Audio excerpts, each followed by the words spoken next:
C'est sous le signe du soutien aux deux journalistes Hervé Gasquière et Stéphane Taponnier, retenus en otage en Afghanistan depuis 178 jours, que s'est déroulée la 24e nuit de la presse à Saint-Jean-de-Védas. Une nouvelle occasion pour le frère du détenu Stéphane de lutter contre l'oubli. C'est encore une autre soirée dont on va profiter donc justement que ce soit toute la presse régionale soit là pour continuer à parler, pour continuer à essayer de faire un gros bruit, un gros buzz autour de tout ça, en espérant qu'on fasse une petite pression déjà sur le gouvernement pour qu'ils accélèrent leur libération. Jusqu'à présent, on a beaucoup de bruit comme ça peut-être, mais s'ils l'entendent là-bas, eh ben, ça leur remontera le moral. Et cela suffira absolument à tout ce qu'on fait maintenant. Donc ce n'est pas une soirée de plus. Faire du bruit, c'est aussi l'opinion de la présidente du jury, Memona Interman, grand reporter spécialisé dans les conflits de guerre. Elle n'a pas mâché ses mots envers le gouvernement qu'elle juge trop laxiste dans cette affaire.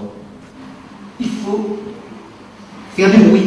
Exactement. Il ne faut pas rester silencieux. On a vu que ça ne servait à rien de rester silencieux. L'Élysée n'est pas d'accord. Les services secrets crient. Ça ne va pas aider.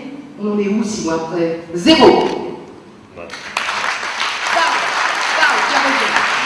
Après l'épisode de la mobilisation vient celui des récompenses. Le journaliste Frédéric Siller décroche le titre du meilleur reportage télé, intitulé Philosong, pour une autre image de la philosophie, pour la chaîne Télé Miroir. Du prix du reportage télé va être attribué ce soir.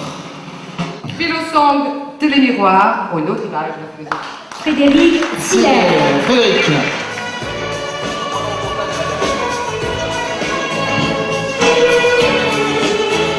À ses côtés, Thierry Mess, acteur principal du reportage, informe l'Assemblée de l'avancée de ses projets.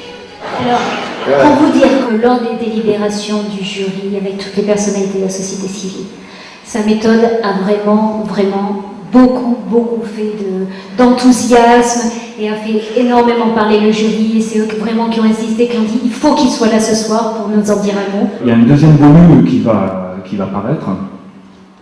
Là, ça ne sera pas essentiellement destiné aux lycéens, mais à tout le monde en fait.